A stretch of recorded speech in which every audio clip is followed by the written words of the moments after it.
Hi there, my name is Kai. I live in a house truck out in the woods, and I've heated my home predominantly with wood-fired heat for the past 5 years.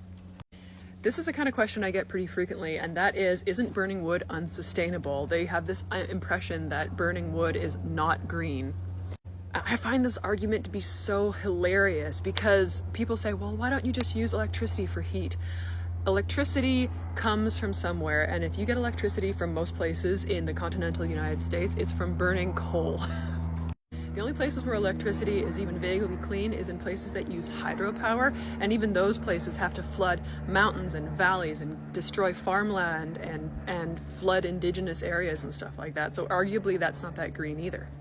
In fact, sustainable forestry, wood management, is probably one of the greenest things because wood is a renewable resource. You cut down a tree, you plant a tree. And in fact, in previous years, we've gotten most of our firewood from deadfall, so trees that fall in storms and stuff like that. So they would just rot anyway and then still release the same amount of CO2 as you get from burning it.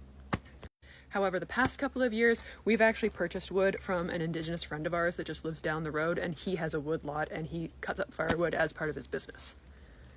And especially in the Pacific Northwest, trees grow incredibly quickly. You would actually be really surprised.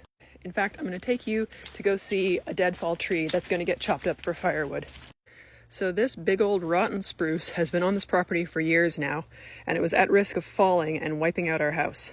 And you might think from looking at the stump, oh, it's a healthy tree. Why did you cut it down?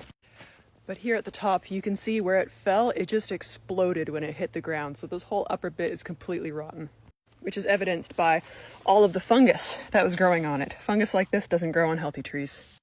So all of this wood is going to get processed and stacked, and it'll dry, and probably in 2 years, this will be the next batch of firewood.